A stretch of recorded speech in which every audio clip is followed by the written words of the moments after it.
Hello and welcome to the Design Journeys podcast. I'm your host, Chris Whyte, and in this podcast series, we explore the career journeys of founders and leaders from the world of physical product design.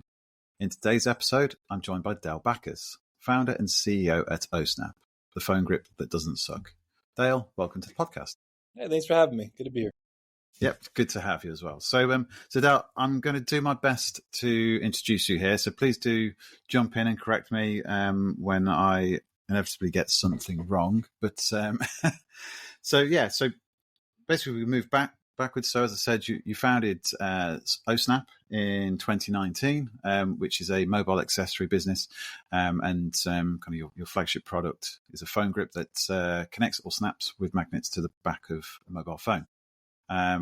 You've recently moved from direct to customer model and into retail. So we can talk around some of the challenges around that later on. But you're projecting $20 million in sales this year, and you're employing 20 staff. So for something that launched just less than 5 years ago, that's a terrific achievement, Dale. So prior to this, though, the achievements aren't done. You co-founded SmallHD, having previously won an award with your video agency to have your a Doritos advert, Live the Flavor, featured at the 41st Super Bowl in the commercial breaks there. So SmallHD, you co-founded it from your basement, it says here, and kind of with $0 and zero experience to the leading brand for on-set cinema monitors. So again, quite achievement, and even more of achievement when we learn that you didn't actually go through a traditional kind of product design or engineering background. You're from a marketing kind of background. So again, loads to unpack there. You sold the business a few years into launching that, but you continued with them for over 11, and that obviously brings us up to date. So yeah, things I'd like to go through on this. Obviously, we'll talk through your career history. We'll kind of go through kind of that initial kind of how did you get into product from the marketing aspect? We'll talk about kind of launching SmallHD, selling it, and then launching Ohsnap, and obviously the differences there between kind of the different business models, going from a highly technical, kind of high value, high quality product through to something much more kind of very high quality, I would say, but volumes wise, somewhat different there, and obviously the retail aspect of that as well. And then we've mentioned previously when we met to discuss this, you believe there's three core areas that are important that you execute well in, that being product, marketing or branding, and operations. So we'll get into that. And then obviously we'll touch on the retail piece as well. So is there anything I've missed there? Or I don't think so. Excellent. Right. No edits then from this moment forward. We'll get into it. So let's rewind the clock then, Dale. All I've got here is, and I don't think this is correct. You didn't go through a traditional. I'll do that in air quotes, but a traditional kind of technical background, technical kind of qualifications. You did your high school diploma, I guess, and then how did you then get into? It's kind of video agency, ad creation, wasn't it? Kind of your first kind of real career, I guess. But how did that come about? Yeah, I've always been technical. From a young kid on, I've just always enjoyed creating things, right? What are just the process of creation in general, bringing things into the world from your brain. But then in high school, I got involved in just media. I just found it, I got a little, DV, video camera, and I was filming like skate videos with my buddies and just random other things, school projects, whatever. I was just like really, really into, at the time, what I was doing was pretty advanced, and so I kind of got a thrill from it. But that was just sort of and then I met sort of my best friend who he had a strong aptitude and passion for video creation, and he was doing things like way ahead of his time with him and his brother and his dad. His dad was really invested heavily in that passion of theirs, and I just kind of fell in love with that family and the just being able to just kind of ride their coattails to an extent and kind of advance myself. They were doing like 3D, rendering and compositing and all this kind of crazy stuff back in like the early 2000s. Like, I mean, even 1999, they were doing some crazy stuff. They're doing like, Matrix came out and they were doing like bullet time videos and stuff like that. I mean, we're talking 25 years ago. It was pretty impressive. And so, and, me being technical, them being technical, it was just kind of a good match. And so that's kind of that put me on that trajectory. So after high school, we set out to create a little video agency. Just kind of felt like a good fit. And that was, we were 20 years old, right? And it was an emerging sort of digital, content media brand back then was rare. I mean, everyone doing like commercials and whatever was way bigger. And these sort of independent studio thing was pretty rare at the time because you needed a lot of money and capital to have big, expensive equipment. Anyway, so my technical background, sort of passion allowed me to sort of figure out ways to advance our production quality on a budget, right? This is like, there's just I could go into this in great depth. I won't. But like there was just a lot of really cool things that we were doing to kind of push the envelope, very cost effectively. Started doing, ads like locally for like car dealerships and just a bunch of like law firms, just kind of like corporate videos and stuff, which was pretty boring and very unsatisfying, and very hard to win jobs. And then this Doritos thing came around and it was just like, hey, we get to control the creative, process and make our own ad for whatever we see fit and submit it. And hey, maybe it goes well. And so we did that in a very short period of time. I found that the thing like 4 days before the deadline. So over a weekend, stayed up all night, concepted it, went out and shot it locally in a day, and then edited it and ended up winning that contest. And this is like very early days in this idea of like consumer generated content was the term, because before then there was really no such thing. Like no one really had the capability to create content, using consumer hardware and all that kind of stuff. You had to be a big studio with big equipment. And so that propelled the agency in air quotes, kind of further into getting some regional work and things. And that really put a pressure on our production quality and our ability to output high quality content.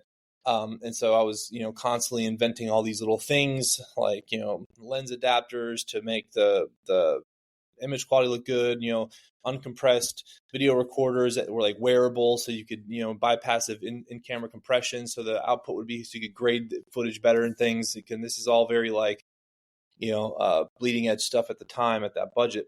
And one of those things that I built was a monitor because we had this, this computer that I built that you could wear as like a backpack, so you could pipe in, high data rates into it and record it in real time. But we needed to monitor the camera's feed, but also the computer's feed simultaneously. We wanted a high definition monitor because we were shooting with a 720p camera, which ultimately became 1080p, which is, and there was no monitors that did that. So I built one. This is just me just being technical and knowing how to use the internet basically. And that product, we were like, this is actually like, I think this is interesting, right? There's something here because this product doesn't exist. And I know there's a need for it, right? Because we were in the industry enough at that point. Back then, everything was in forums. So there's some big video forums out there like DVinfo and things like that people would, kind of talk about these things. And I was like, hey, we're building this thing. People were like, oh, that's really cool. So anyway, we built like 10 of them. It was a piece of crap really, but like literally the buttons on it were like rivets, like steel rivets that we grinded down. Like it was, like bent sheet metal and all this crazy stuff. Yeah. But, worked, and we sold some of them on eBay, and they actually started selling. And we were like, okay, well, this actually seems like a fun business. So let's pivot the agency to this, because I like the model a lot more. I started to realize of building one product and selling that product multiple times instead of the agency model, which is like build one product, sell one product, build one product, sell one product. And so that sort of led into that. And that's what started SmallHD. And I'll let you ask any questions before I go into that whole story, because that's a pretty that's great. Yeah. So first question, do you have any of the original prototypes for the first SmallHD? Yeah, I'm sure we do somewhere. Yeah, probably at, my co-founder's dad's basement still, probably. But yeah. I know we do somewhere. Yeah. Quite looking back at that's quite the journey, isn't it? From that kind of nuts and bolts, or rivets in your case, kind of early stage thing to Yep. where it ended up being. Because Yeah, that was my first foray into like yeah, product design, physical product design. And again, not having been educated on this at all, having to learn CAD and, manufacturing and electronics and all this kind of stuff, right, it was a huge learning curve, right? So that first product was pretty indicative of, our starting skill set. But it got a lot better over the years. so you'd sold 10 units on eBay, you got a bit of interest, and I guess a bit of capital behind you from that. What happened next? I mean, was it still just yourself and the co-founder, or had you started to build a team at this point?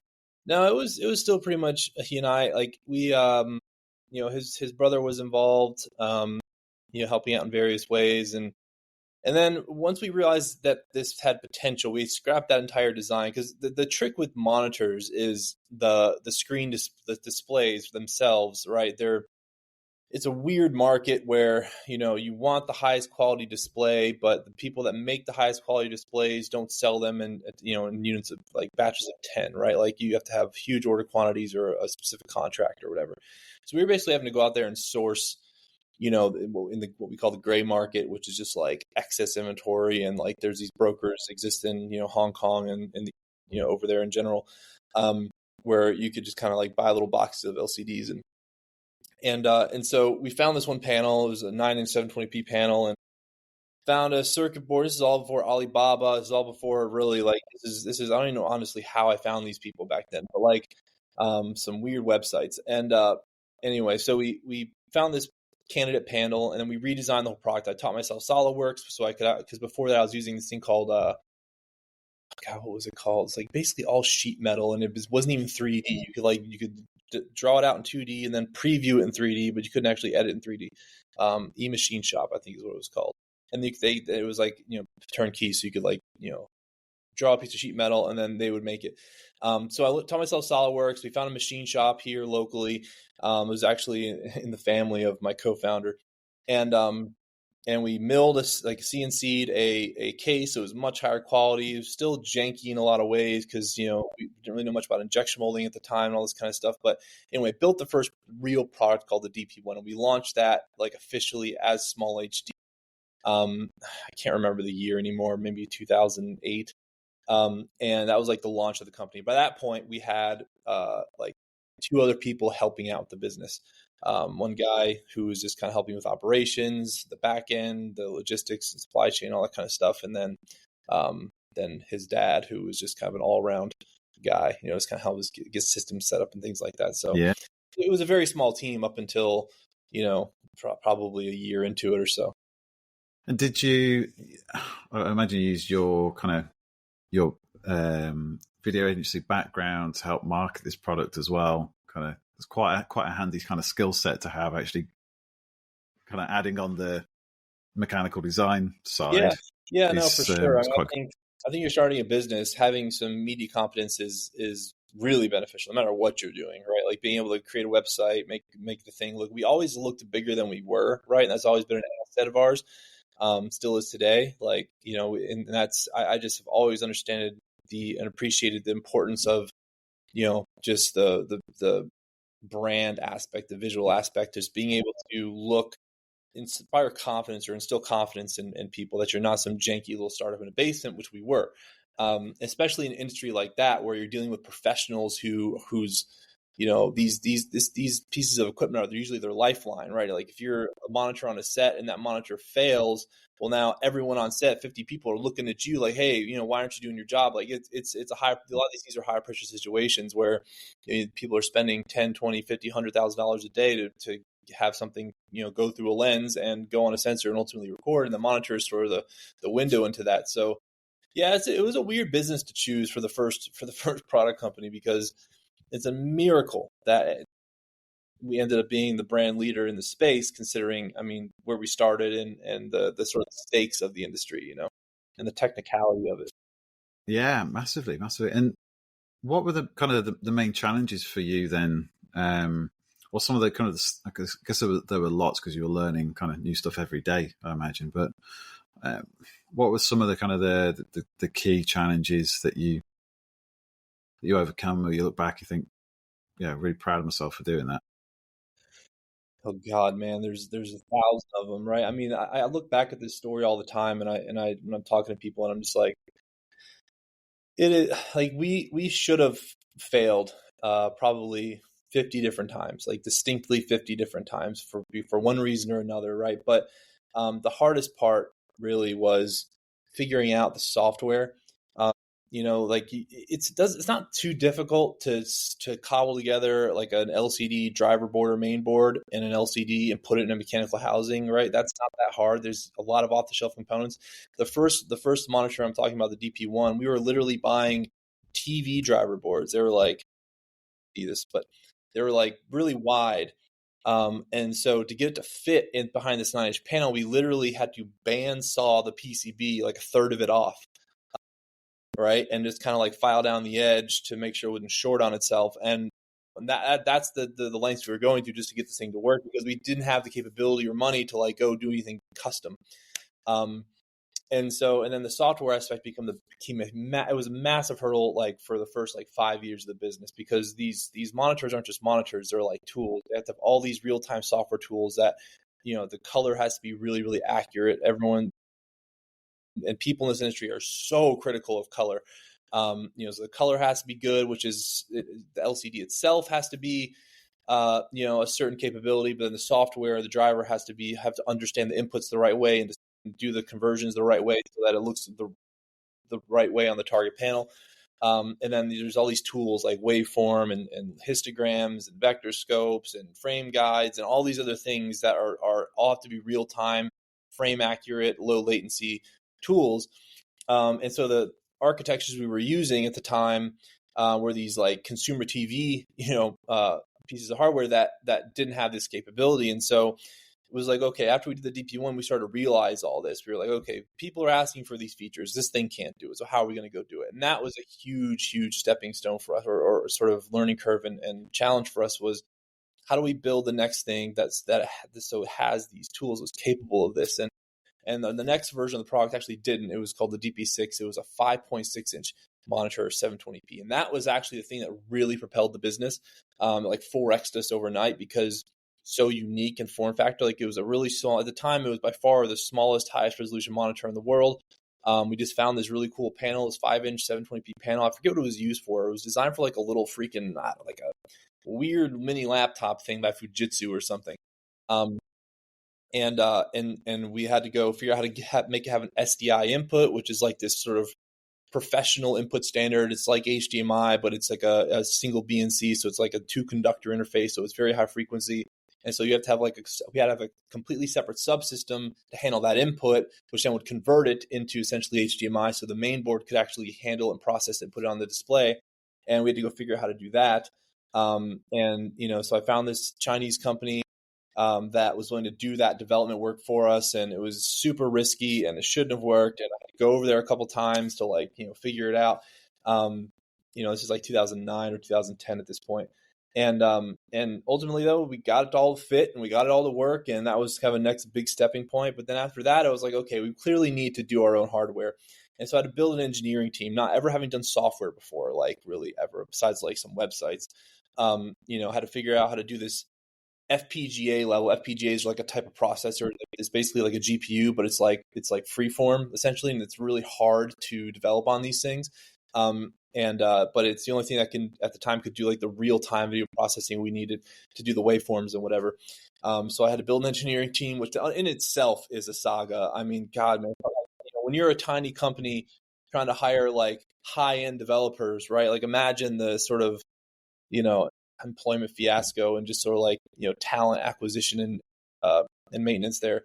And ultimately though, we developed our first in-house product called the DP7, which was like really capable display. It was very unique architecture. It actually had an ARM processor in parallel to the FPGA, which gave it we were able to build this really nice UI. Again, leveraging the marketing background and understanding user experience, we were able to kind of take this very stodgy industry that was so technical and everything had knobs on it. And everything was just like an old, DOS interface.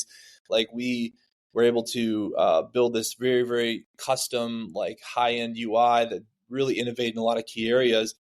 Product took way longer. The analogy I like to use for this is the Steve Jobs story of where, Apple II was a massive success, grew the company tremendously. And he was like, you know what, we're going to go build this Lisa thing. All right. The Lisa was like his like big project that he wanted to do everything. He's like, now because I have all this capability and all these engineers, I want to build this like amazing thing that can do it all. And it was like $10,000 and ended up being this overbloated piece of hardware that no one wanted. And it was ultimately a failure. Right. And that was sort of my Lisa moment, where the DP7 wasn't a failure, but it took like 3 years to develop. Way longer than it should have. Almost killed the company because I was spending so much money on developers and engineers to try and get that. We over designed the hell out of it, and it took so long. It cost so much money and nearly bankrupt us, but ultimately got it out. And there's a funny story and sort of / challenge in there where we were like 2 years in or 2.5 years into development of the DP7. It was clearly going to take more time. We already had the panels sourced, and we already had this other product we had launched in the DP6, which is the one I mentioned earlier.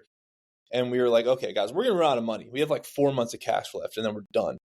Can't make payroll. And that was one of those moments where it's like, yeah, I don't know, how the hell do we get out of this? And so I was like, you know what we can do? We'll take the DP6 like architecture, like, main boards, PCBs essentially. And we'll take the panels from the new product, the DP7, which at the time we had an OLED panel. It was the first OLED, it was like the first small OLED panel in the world. It was a 7.7 inch 720p OLED panel, brand new. Like it was so janky to work with. It was horrible. And it was from Samsung, so of course we didn't have any developer support. We had to figure it all out. So we had to make all these like weird little interface boards. Anyway, so I was like, we're going to take these things, we're going to put them together in a monitor series called AC7 OLED. They're going to be like, high value, like attractive price point products that are just, hey, here's a nice form factor product that's inexpensive for the independent, filmmaker that has an OLED screen. And we basically cobble that thing together in 3 months. So we had the idea to do this in I think it was September, and we launched it in November or December, which is crazy. That is rapid.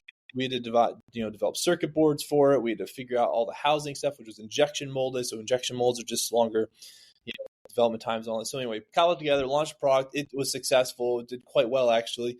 And that gave us the cash we needed to get to the DP7 launch. So there's a few examples in there. I could go through 10 more, but there's just constantly in business, right? Especially when you're not, I would say pedigreed, right? When you're just a bunch of kids trying to figure things out. And you're not funded, right? Everything, SmallHD never raised a dime of capital, right? So it was always had to be self-funded. We were able ultimately to get some lines of credit by basically putting our houses up for collateral, but it wasn't that much. And it was a very cash intensive business. The inventory was expensive, the people, the teams required, and we were completely vertically integrated too, because that's just what we knew how to do. All the assembly was done in-house. All the marketing was done in-house. All the development was done in-house. All the operations and shipping and fulfillment the repair was done in-house. Everything was done in-house. It required a lot of people. Like you said, we're 20 people today at $20 million. When SmallHD was at $20 million, we had 40, 50 people. Wow. So it was very expensive. Yeah. So a lot of lessons. Yeah, it sounds like kind of comparing where you are now to where you've been. You've taken some of those lessons and to get to 20 million with 20 staff, that's a huge improvement in terms of the per head kind of profitability there. So I want to ask you about injection molding, because you mentioned that earlier, and obviously the kind of first couple of iterations were metal based.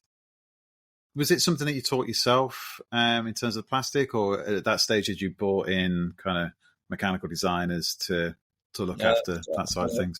Something we had to figure out ourselves. I didn't have a real mechanical engineer until because I was the principal engineer for the first 5 years. I hired a guy who works for me now, David, who also came in with no experience. He's a fantastic engineer now, but I knew he had the capability. He was like a childhood friend essentially. But yeah, we didn't have any sort of in-house knowledge or experience in injection molding. It was just figured out. So the very first mold we made was for the DP1, which was the front bezel. And then there were a couple other little pieces for a sun hood and things. But we did those molds with Proto Labs at the time. I don't know if you've heard of Proto Labs, but it's like basically a rapid turn, low volume. That's how they started anyway, prototype house. They could do injection molds. And we learned a lot. that first one, right? We learned about material thickness and sink and material finish and and different the different differences in plastic and flexibilities and all that kind of stuff that because that was a problem. The part we didn't understand sink. Like what would happen is if the part isn't uniformly thick, the thick sections are gonna as it cools, it shrinks, and you get these little sink marks in it, right? And so it's because this was supposed to be an aesthetic front bezel, we had all these plot marks on it. And we had to come up with ways, like as we were building them, we were like taking Scotch-Brite pads to the bezel and like oil and trying to basically just obfuscate it a little bit to make it look like it was more consistent, and it actually kind of worked. As Wes's grandpa actually came up with that idea, because we didn't know what to do. It was like, what are we gonna do? Redesign the mold? We didn't have the time. Yeah. So yeah, injection molding was something we just kind of failed our way through enough to be able to do it consistently at high quality. But I still to this day, I've been doing it for 15 years. I still hate injection molds. If I can avoid an injection mold, I avoid it. Because if you can CNC a part, and CNCing has gotten so cost effective. If you're doing it overseas anyway, if you're doing it in the US, forget about it. There's going to be $1 billion. But, depending on the market, obviously. But, for our market here, there's no way US can compete with the CNC of China. And so, if I can avoid an injection mold, I'll do my damnedest to do it, because it takes long. There's all this verification, it's just hard to revise things. It's expensive. It's just everything about it sucks. But at the end of the day, if you can do it well, it's a lot cheaper. But anyway, I mean, metal just feels better anyway, so. Yeah, there's that kind of, it's the premium feel, isn't it, of kind of machined metal versus injection mold, or a lot of Apple's the one who kind of opened our eyes. So when we were designing the DP1 and we were doing all the sheet metal stuff before, I didn't even realize CNCing was an option until we started looking at the DP1. And then that was the year, actually, surprisingly, it was 2007 or 8. Yeah. And I can't remember, where Apple came out with the first unibody MacBooks. I don't know if you remember that. Right, yeah. Right, so that's what they're all that now. But that was, what is that now? 13 years ago or so, they came out with this CNC chassis, and we were like, oh my god, this feels so good. This is amazing, We're so we started looking into that, and they were like, oh, maybe we'll start doing that. So we called our monitor a unibody design, like they did. Yeah. I can imagine at least I couldn't, an Apple product now in kind of cheap feeling plastic. Yeah. I know they had the the iPhones, didn't they? The SEs for a little while. Yeah. I mean, all of Apple's products are machined now. They do it for a reason. Now it's amazing how cost effective they've been able to get. I mean, can't imagine the robotics and the quality of people and machines they have doing this stuff at the scale they're doing it. Just boggles my freaking mind. If you ever take an iPhone apart and looked at the chassis, it's all CNC. It's just what? Yeah. It would cost me $100 to machine this part. But they're probably doing it for $4. And it's incredibly impressive. It's amazing what best part of $1 trillion can do for your economies of scale. Volume fixes a lot, that's for sure.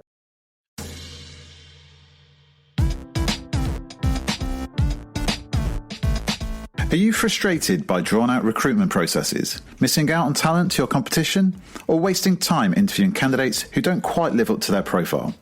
If you're the founder or leader of a physical technology brand or design consultancy, here's what we can do for you. By working closely with you and your team, Kodu will help you improve your entire existence of hiring. We'll make it easier to identify, attract, and ultimately hire the very best design and engineering talent ahead of or from your competition. You'll only interview candidates who fit the brief, and we'll work with you to ensure you get the outcome you want in a timely manner, which is typically within 6 weeks or less. We have a 100% fill rate, and we guarantee to get you a positive outcome. If we don't deliver, you don't pay. But how can I make such a claim? Well, the short answer is I've been doing this for a very long time now. Our process at Kodu is built from over a decade of my own personal experience recruiting within physical product design and development. I've hired hundreds of designers, engineers, managers, and leaders in that time, over 97% of whom are still in post after 12 months. On top of that, I've personally built an incredible network of thousands of professionals in the physical product design and engineering space, covering the UK, US, and Europe. And I've taken what I've learned over the years and put the best of that into Kodu.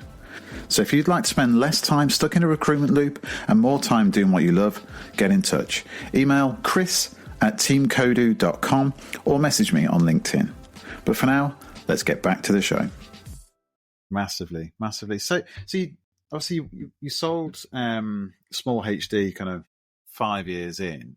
Mm-hmm. Are you able to talk about that in terms of how that kind of came about? Yeah.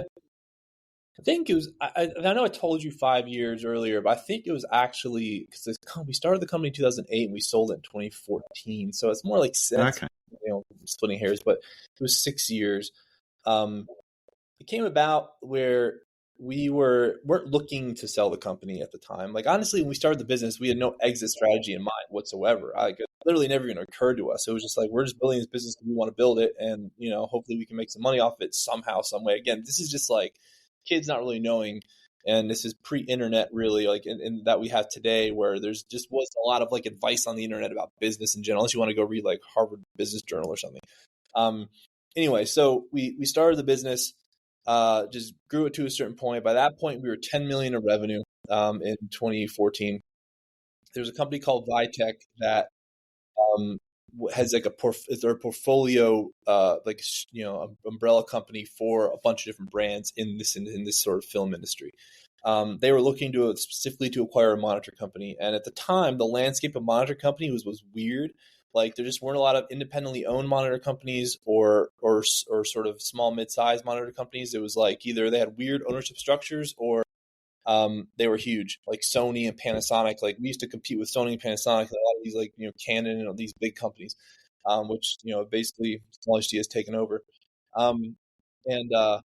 So they came to us out of the blue. I can't remember how we were introduced, and we just started talking to them. And they're like, "Yeah, you guys are kind of right in the size range we're looking for." And man, what a brutal process that was. So it took about a year. And what they do is they come in, they look at you, they give you all these platitudes, they make you feel good, and you kind of start up here with, a certain number, and then they do everything they can to slowly whittle it down, right? Yeah. Keep coming at you over and over and over again, and you're just so exhausted. Like, you're 7-8 months into this, and you're like, wow, we started here, we're here now, but we've invested 8 months into this, So yeah, it ultimately ended up working out okay. Like, I definitely got fleeced on the deal. Like, looking back on it now, I'm just like, man, we were so dumb.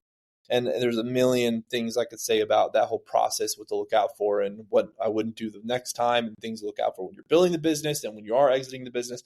Happy to go into that if you're interested. But yeah, I think that would be really interesting, because I think you see these acquisitions and sales all the time, especially within the startup space. That I don't think a lot of people going into it are really that kind of clued up on what to look out for, and I think a lot of it can stem from how you set it up. So if you go in and let's face it, a lot of startups come off the back of kind of necessity, don't they? They say necessity is the kind of the mother of all invention.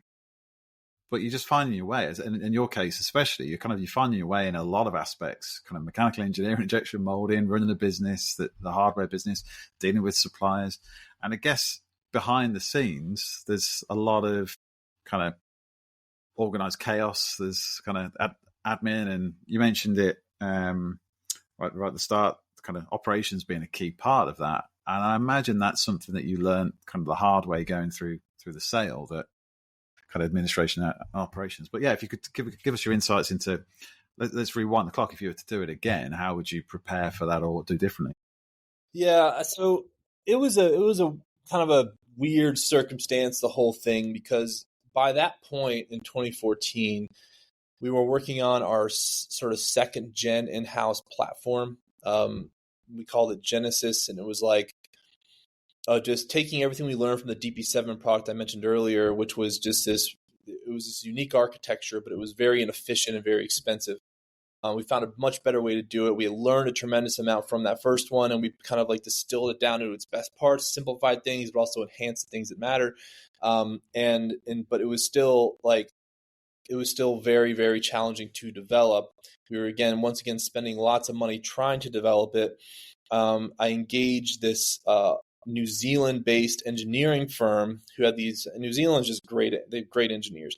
A little expensive, but they have great engineers. And I don't even remember how I found these guys, but started working with them, and I was like, whoa, like these guys are really good. Like the problems that we were having for months, like especially this one guy named Russell, who I'm still friends with today, and he's still just the smartest people I've ever met.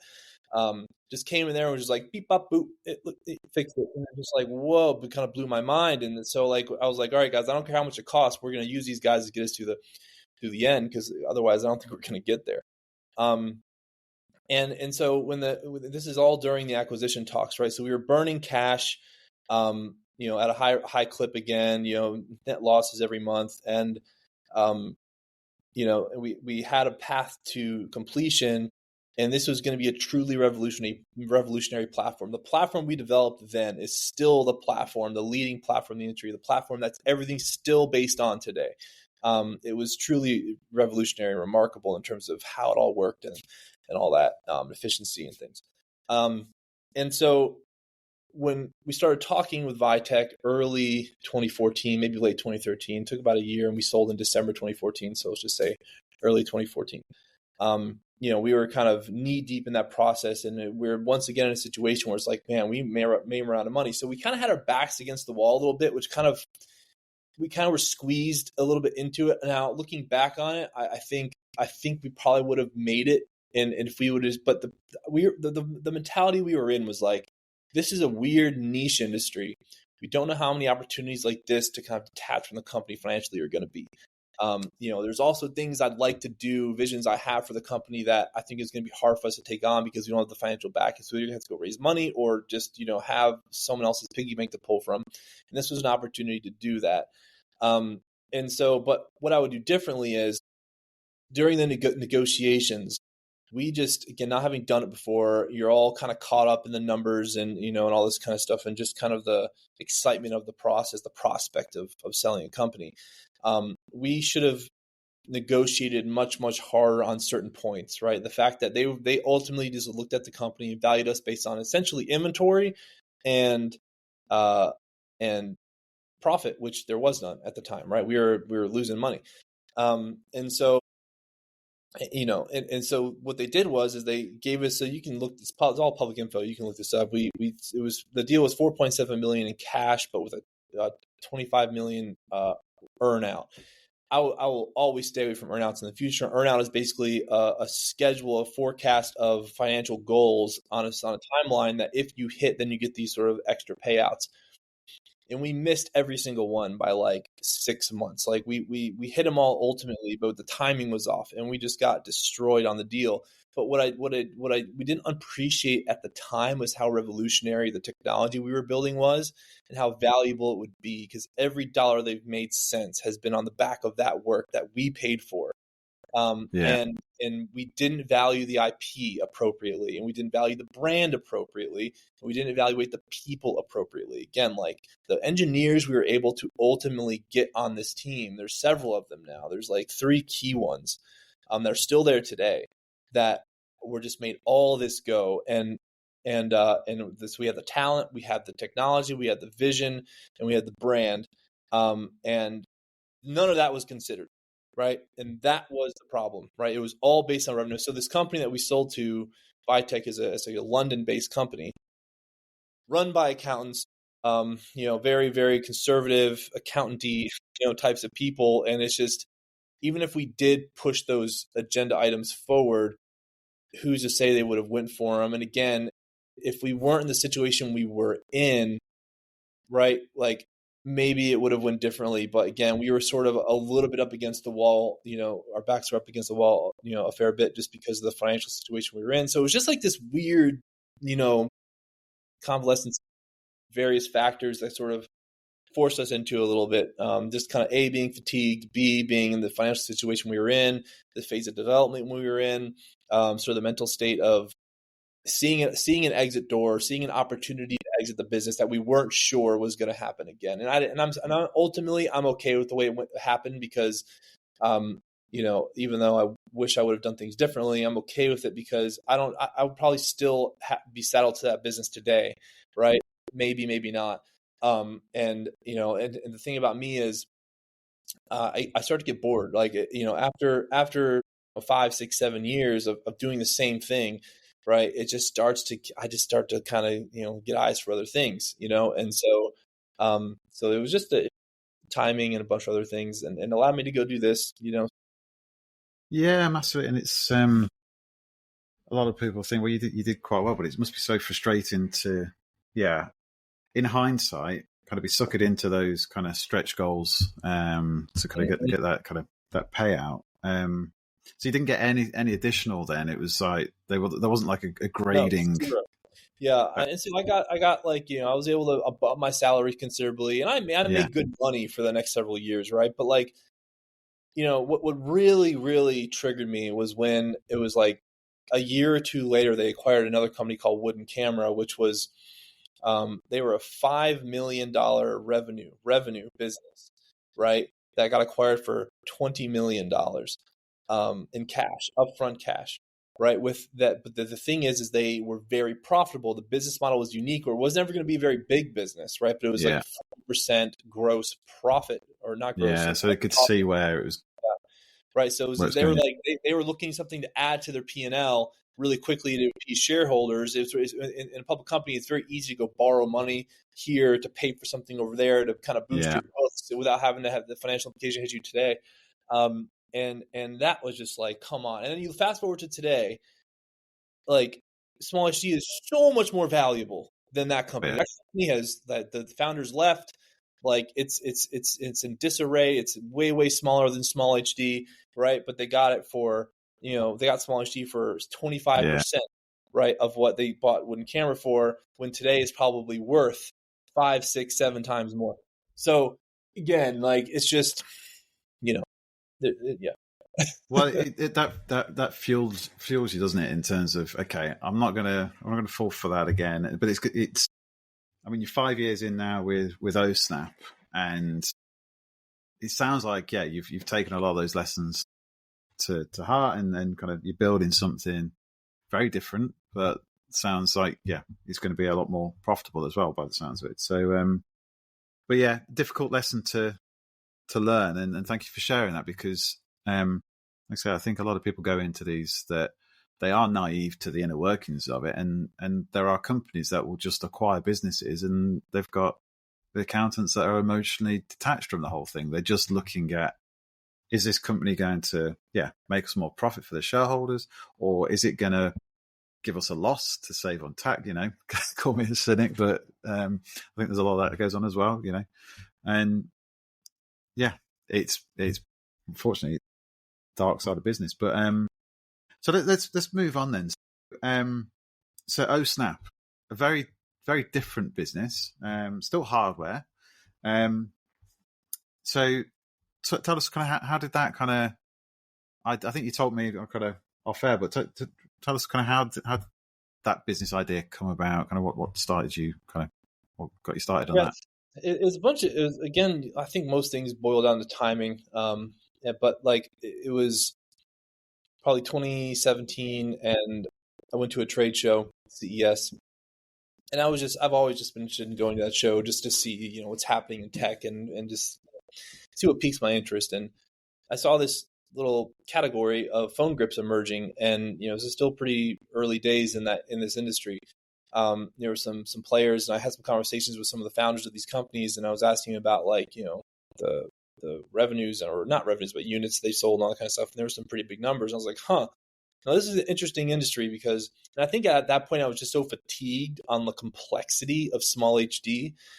It's such a complex business. Like supply chain is crazy, engineering is crazy, support and repair is crazy. Like it was just at the end, and then the TAM of that market, the addressable market, is small, right? So when I looked at this industry, I said, I like this industry because it's simpler, the products are simpler, the TAM is much higher, the potential, unit economics is a lot better. They're small and easy to ship.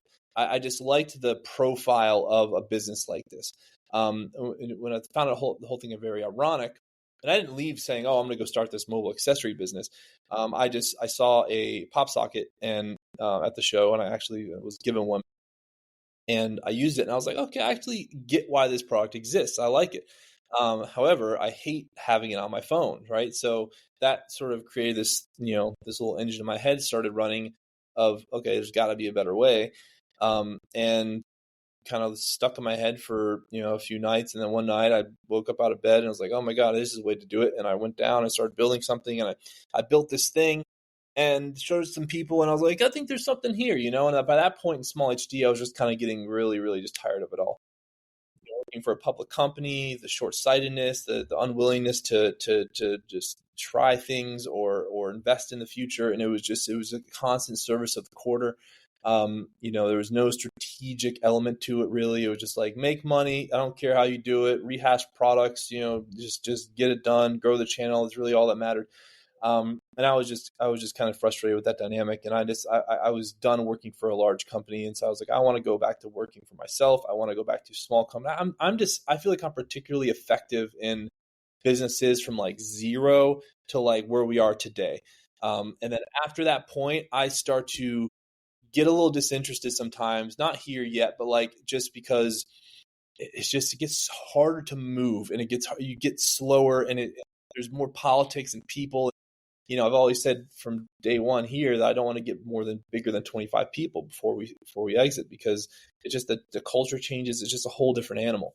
I'm not a seasoned operator. I wouldn't say I'm the guy to come and go turn a business around from like a operational standpoint, or, go and run some really operationally heavy company. That's not who I am. I'm just like a product guy, good at like coming up with something from a napkin and then getting it to market, and then kind of innovating from there up to a point.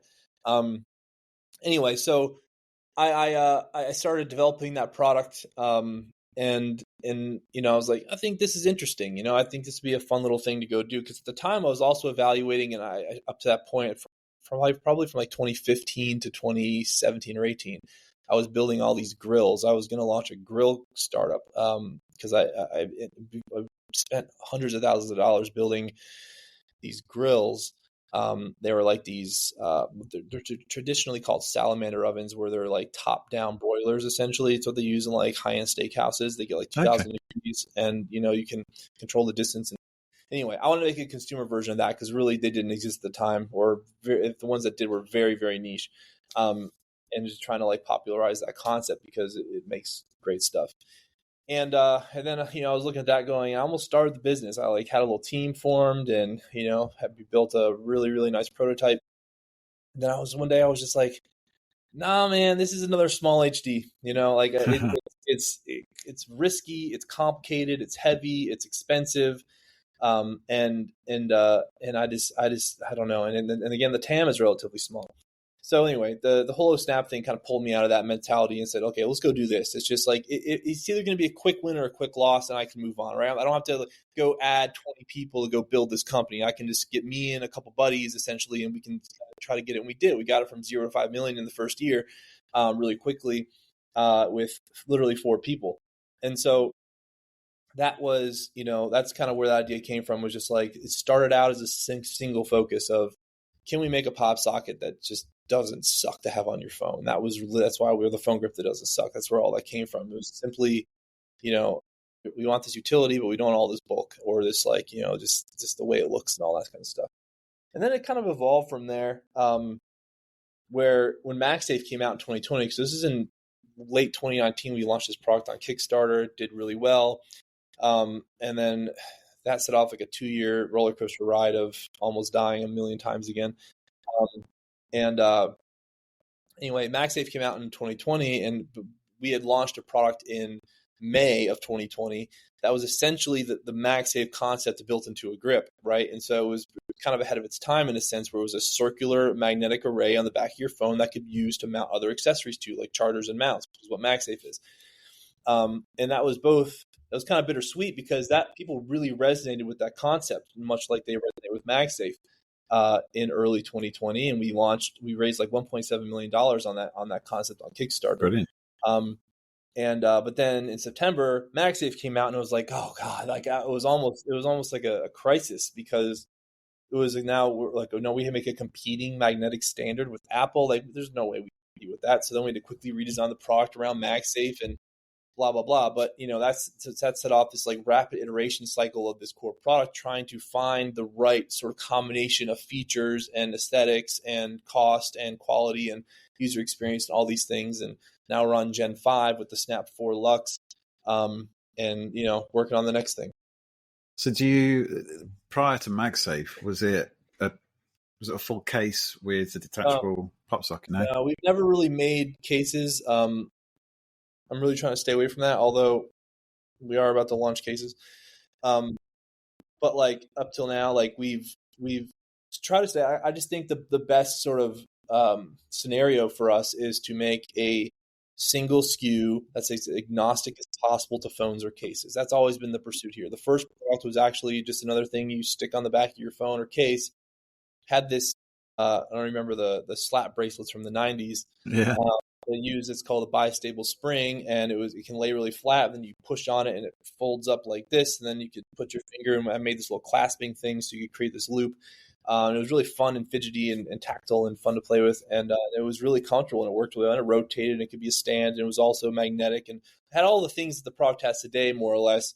But it was relatively long, like it was like a slot shape, like this big.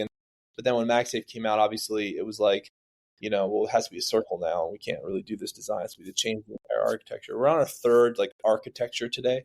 I'm working on the fourth, but yeah, it's a really hard product to design because this thing's 2.5 millimeters. I mean, it's really, really thin. Wow, yeah. Right? But it has to fold open and do all these like articulations and be able to put your finger either like through it or around it and stand, rotate, and be durable. And be cost effective, right? So you look at this thing, and I sure did, looked at it and said, this is easy, but it's really quite difficult. And then there's the whole like minefield of other companies and their IP and all that kind of stuff that you're ultimately like, inadvertently just going to end up dealing with at some point. Well, yeah, especially if you're having it made in China, it's a given, isn't it? That it's going to be copied. Yeah, actually, we haven't dealt with too much of that, honestly. And I think part of the reason is we're not on Amazon. I think Amazon is where products go to get cloned. But I mean, we have had some, and we just recently a product came out that's like essentially a copy, but they changed some things. But it's literally they copied our ads 1-to-1, like our marketing verbiage and all this kind of stuff, and like it looks very similar, but they did change the design. So kudos to them. I don't care. Fine, go do you. But yeah, we haven't seen any of this one anyway. This one's been out for over a year, and we haven't seen any like carbon copies. And I think partly the reason is because we did see carbon copies of the previous 2 generations. I think the reason we haven't seen a clone of this one is because it's quite difficult to manufacture and design. Like it's quite difficult to make this thing. And I think people, if they have tried, they're like, oh my God, I mean, how do they? Again, it's not like you have like NASA engineers trying to copy. We're talking about like, little shops in China trying to copy this. And I think it's just outside their capability level or their desire level. Probably quicker wins, isn't there, for the return? Yeah, imagine exactly. Yeah. So, okay. So obviously you mentioned you're not selling it on Amazon. But you've just moved into, or you're moving into retail. So perhaps you could talk just briefly around kind of that and the motivation to get into retail, which I think is potentially fairly obvious, but maybe not. And then kind of some of the core challenges that you're facing. Yeah, I mean, we're in year 5 and we just started retail, right? And the idea from the beginning was, we're not going to touch retail until the product gets to a certain level of acceptability for us, right? We have very high standards here. Everyone here is so freaking particular, which is great, but also really annoying sometimes. And so we need to make sure the product was up to our standards before we took on retail, because retail can just as easily kill you as it can make you. But the theory here is we make a product that a lot of people aren't thinking about actively, right? People aren't laying in bed going, "Ooh, I need to go shop for phone grips," right? It's more of an impulse type of product.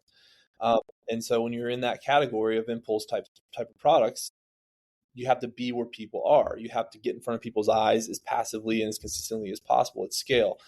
And, and the way we do that direct is ads, right? And that's kind of how we do that. It's this equivalent of someone walking through an aisle at a Target, right, and seeing something. And that works with a certain group of people. But if you want to move beyond that group of people, and also the costs of ads has risen dramatically. It's getting less cost effective to where the margin difference between direct and retail isn't that significant anymore. So really it's about how can we get in front of, people, right? And retail is kind of the next step in that. And so we've launched Best Buy nationwide back in May, and we just launched in AT&T nationwide, or at least all like corporate AT&T, which is like 3,500 stores. There's a lot more of them, but they're all like franchised. Just recently, like a month ago, and we're about to launch in a bunch of Verizon stores, a franchise, not corporate Verizon, but franchise Verizon, and Target as well. And it's been a massive learning curve. Like just the speed at which we're used to moving at in the direct model, right, is just completely different from the speed at which you can maneuver in retail, right? Like it's put an enormous burden on the business in every area. And more than everyone always talks about this, like retail is really hard. Retail is really hard. It's hard on cash. It's hard on forecasting. It's hard on, the marketing. There's so many things that touches it. And, so it's not been like, I'd say the smoothest experience. I mean, the retailers are happy, right? But internally it's been a lot of like upheaval trying to figure this out, and all the software systems you deal with and the people you have to deal with and the packaging requirements and the labeling and the cartonization and the distribution and the fact that they want to pay you net 1 million. All those things have to be constantly, but we have a great sales team here now that handles all this, and it's going well. It's going well. And I think we're going to continue pushing into retail, right? Amazon, man, they've been trying to get us to come on there for forever. Got an email this morning from our contact there. He was just like trying to convince us to come on the platform. But man, I think people like me and my type of business are souring on Amazon. I think you're in one of two camps now. You're on Amazon, you've been on Amazon, you're beholden to them because they probably represent 50+% of your revenue, and you can't just cut it. Or you're like me and you haven't yet, and you're really heavily weighing the decision. It's not an easy decision anymore because again, like it's a breeding ground for copycats. Amazon doesn't give a crap about IP or trademark infringers. I mean, they say they do, and for trademarks, they kind of do. But like, there's a famous situation going on with Ridge Wallet now where, they've done 9 figures on Amazon, right? They're a massive Amazon client, and there's people straight up carbon copying their product with the logo and everything. And Amazon basically gave them the finger and said, we don't care. And it's just like, that's how they treat their 9-figure accounts. How the hell are they going to treat, so I think it's like Amazon's like a drug, it's like, it's so tempting, and you want, it's such easy. Like we could turn on Amazon today and probably add 30+%, right, to the top line. But at what cost? At what long-term cost? Yeah, absolutely. Yeah. And how sustainable is that really? So I'm interested, when did you switch over to retail then? How long's that been kind of going? May was the first account, Best Buy. May this year. So, and have you got some kind of figures in terms of kind of the uplift from where your sales, you don't have to give me revenue, but maybe kind of volume of units kind of sold prior to May or monthly prior to May? I actually don't have those numbers offhand, but generally speaking, like the retailers, when we started talking to them, they were like, what kind of revenue or volumes can we expect with you guys? Because we had no idea, right? And it's hard to forecast for this stuff considering the lead times and everything. They're like, yeah, we expect to be up 0.8 units per store per week is kind of like the numbers we were getting from people, right? And we're like, wow, really? That's it? And so we've done quite a bit more than that. I'll say that. I don't want to get into specific numbers just because it's new and there's some things going on that I don't want that information out there. But yeah, it's gone well. And a lot of that's due to positioning, right? I think in retail, it's where like so much of the story is in where are you in the store and how are you presented? Are you presented well? And Best Buy, we were able to get, not in all the stores, but about half of them, really, really nice, big 4-foot end caps with great, imagery and all that kind of stuff, standing alone, kind of in the right section and all that. And some of it's in line, but so getting that representation and kind of pushing for that, getting people excited about the product, buyers and the team at Best Buy, like the category manager for Best Buy, right, uses the product, loves the product, the whole team uses the product. That's just given us so much ability to negotiate these things. We haven't had to pay for this placement, which is very unusual. That's awesome. We had to pay for the displays, but not for the placement. Same thing with the Verizon deal we're doing now, the not corporate, but like, we're getting displays in there. And so much of this comes down to what you're able to kind of negotiate, and you can leverage excitement, because we make a product that kind of applies to everybody. If we can get the product on their phones and actively using it, it endears us to them in a way that kind of gives us some leverage, in these scenarios, which has been great. Massively, yeah. And I think if you're running really great ads as well, which you guys are, it's a no-brainer for the retailers, isn't it? So fantastic. Well, look, we're running close to time, but I wanted to touch on, if you've still got time, Dale, that is, but the importance of executing in the 3 key areas of product, marketing and branding, and operations. So if you want to talk around that, because that's something that came up on our pre-call. I think to clarify on that, I think you have to be really good at least 2 of those things. Ideally all 3. I think those are the primary pillars of business. You can add finance to that, and I think you want to have competent finance, right? And I think as you get bigger, it becomes more important. But when you're starting out, I don't think it's as important as the other 3, and also depending on the type of business, right? But it really comes down to product and brand/marketing, right? So those are the 2 that my background aligns with, particularly product. And I at least understand the importance of marketing. I think, it's like the whole, like, if a tree falls in the woods, is anyone here kind of thing, right? You can make the best product in the world, but if you don't know how to craft a compelling message and get it in front of people, it's completely pointless. The idea that, like, if you build it, they will come is mostly ridiculous. I think there are exceptions to that. But, so the first step is building a great product, and just truly being honest with you. I think so many people fail because they're either surrounded by yes men or people that aren't willing to be honest with them, or they don't have a good sense of objectivity to their own work, right? So being able to build something that actually is good, and that aligns with what people want and desire, right, is a skill in and of itself, right? And then there's just like what industry you're in and what sort of what I call timing wave you're riding. I think so much, if investors, for example, they want to invest in hot industries, right? That's not a secret, right? Like AI gets like 90% of all of investment these days, right? Because it's the thing. And I'm not comparing us to that because it's a tiny microcosm of it. But the timing of this business worked out really well because when we entered the market in 2019, pop sockets had been around for 7 years already, right? So we were really late to the party. But then when MagSafe came along a year later, right, that sort of flipped the entire industry on its head, and it gave us the ability to look at it with fresh eyes and go, we're going to build this company sort of around this new paradigm. And kind of now this MagSafe wave was generated in late 2020, and now that's the wave we're riding, and wireless charging alongside that, like, getting more and more ubiquitous, and that's the thing we're really honing in on. So it's a combination of things on product. I think just you either have an eye for it or you don't, I feel like, and then building ultimately a team in product around you that are all innovative, passionate people, and I think just people in general, right? Like, just invest in people, man. Like I'm a huge believer in that. Just find and attract and retain good people, and it'll make your life a million times easier. And so on the marketing side, again, like, just people constantly, especially engineer background people, right? Like, they constantly underestimate the importance and power of marketing and brand.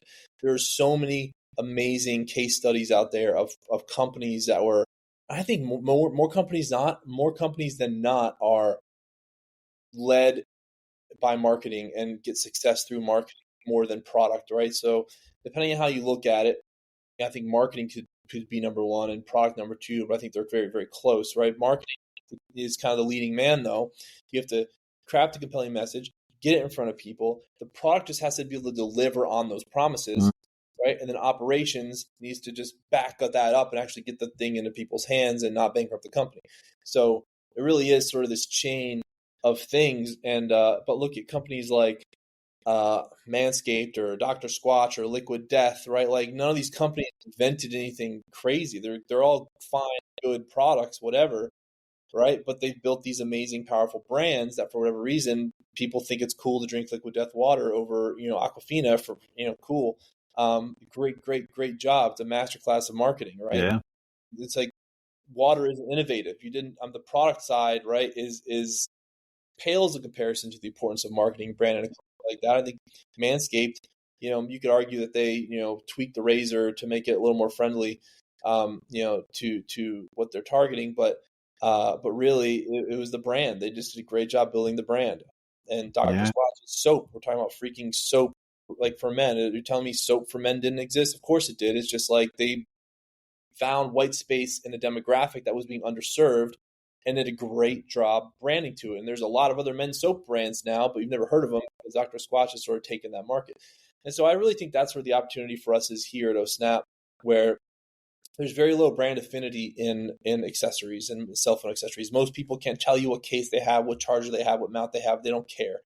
And I just think because most founders or business owners in this space are just driven by finance or engineering, and they don't really understand the true value of building a brand. So from day one, that was part of the plan here, was build a great brand, build a fun brand, build a brand that people actually care about and enjoy and want to hear when we have to tell them something, and then back it up with great product that actually is innovative. If you can do those two things, right? If you can do those two things and actually execute on those two things simultaneously, I think that gives you a much, much, much higher probability of success. And then operations is of course important, but it's not really an area of I would call innovation. And just like finance, it's a necessary backbone to the company that you have to have competence in. You have to have the right people in. You have to have type A, attention to detail, rigorous people. But it's not going to be like being if this company sucked at marketing and product but was great at operations, it wouldn't matter. Yeah.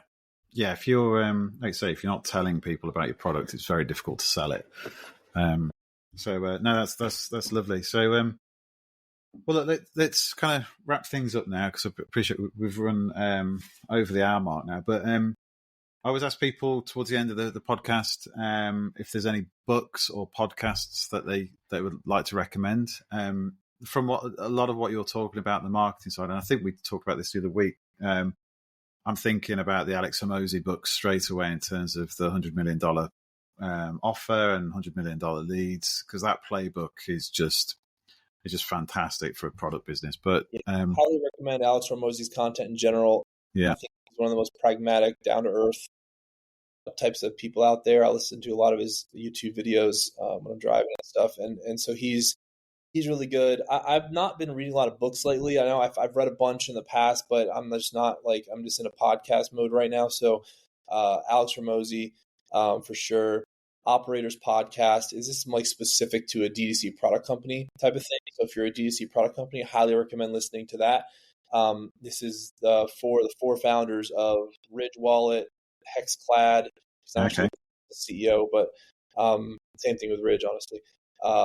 Simple Modern and Case / there's some other product he has, I can't remember the name of it. But so it's basically these four operators who all have D2C product companies, and they're all really smart, and I love that podcast. And they have this little insider group where they, if you're a listener, you can go in there and interact with people. But my app got denied because we make wallet products, and they didn't. And Rich was no competitors. But if you don't make a wallet or cookware or drinkware or case, I guess, then you're probably good. Yeah, get on the show. So, but I'll definitely check that out because, I'm fascinated to hear those stories. So, brilliant. And then, just finally, one bit of advice that you would give to someone who wanted to work for you or one of your businesses. Advice for someone who wants to work for me or wants to start. How would they stand out and how would they get your attention? I think just for me, exhibiting a high level of curiosity and competence and follow through, right, are the big three for me. Like if you, just if you can somehow show that you're the type of person that goes extra. Right. That's a huge, like, if we have like a job portal thing on our website, right, where we have open positions, we post a listing there. People that just like throw in a generic crappy resume automatically get filtered out, right? If you send me a portfolio link, or you write a cover letter, or write a note, or look, it actually indicates to me that you've done some research on the company, and that you're interested in the company, and you can, and through what you link me to shows that you're just the type of person that is a highly engaged type of person and a highly curious person. That's going to stand out to me tremendously. I just like high motor people that really care. Like if you're just a button pusher, a 9-to-5 button pusher, there's nothing, not disparaging those types of people. That's fine. But like, for the state my business is in, right, I just like people who truly care. Like, my head of product now, Eric, came to me through LinkedIn. I wasn't even looking for a product manager, head of product at the time, but he displayed this motivation and interest and passion that it piqued my interest, and just started talking to him, and ultimately hired him, and moved him up here from Florida, and he's fan-freaking-tastic, right? And so there's just these sort of intangibles. Like, your experience is probably the thing I carry the least about, depending on the role, right? You have to have some actual experience, right? And at this stage in the company, I'm interested in hiring engineers who don't know how to engineer, but it's more about like just who you are as a person, and the types of character traits you have, that because I think anyone can learn anything, right? Are you the type of person that actually wants to learn and is curious to learn and is passionate about learning and growing your skill set? Are you constantly looking at the industry and in your sort of area of expertise, understanding new technologies, emerging things? Are you leveraging AI? Are you just that kind of person? If you come in here and you said you've never used ChatGPT or AI, that's not a good look, right? It means you're just not a very curious person. How could you at least not try it? I'm not saying you have to use it or you have to know what it is or be an expert, but like, I just like people that go down those rabbit holes because they're interesting to them. My most recent engineer we hired, we just displayed that in spades, right? And he can program, he can engineer, he knows a ton about material science, he knows a ton of like math and science in general. Like, he can kind of do anything. And because he's a very curious person, right? And that's worked out really well. And I just think that's. Yeah, absolutely. I definitely agree with you on that. I think for me, curiosity and coachability are key. It's like willingness, isn't it? But yeah, it's brilliant. Wonderful. Well, Dale, thank you so much for spending the time and sharing your design journey with me. If there's any last kind of comments or any shout outs you've got, I'll link to your LinkedIn and stuff on the show notes. But thank you so much for joining me today. Yeah, I always enjoy this, man. I know it kind of helps me almost like just process. I don't take a lot of time to process things, and it's therapeutic for me. So anytime. Yeah, it's something therapeutic about kind of telling your story out loud, isn't it? It's like, wow, yeah, I actually did that. No, but it's brilliant. Super. Yeah. Thank you for listening. I hope you really enjoyed this episode, and if you did, please like and subscribe and tell all of your friends. In the meantime, just a quick note from me. In addition to hosting this podcast, I'm also the founder of Kodu, a specialist recruitment business focused exclusively on physical product development. For a little over a decade now, I've worked exclusively within physical product design and engineering, helping startups and established brands hire mechanical design and development talent from mid-weight up to C-suite. I've worked in consumer electronics, e-bikes, femtech, medical devices, design consultancy, basically user-focused stuff. And it's the wonderful people I've met over the years that have inspired me to create this podcast. If you'd like to learn more about Kodu and how we work, please head over to teamkodu.com or message me, Chris Whyte, on LinkedIn. Thanks again for listening.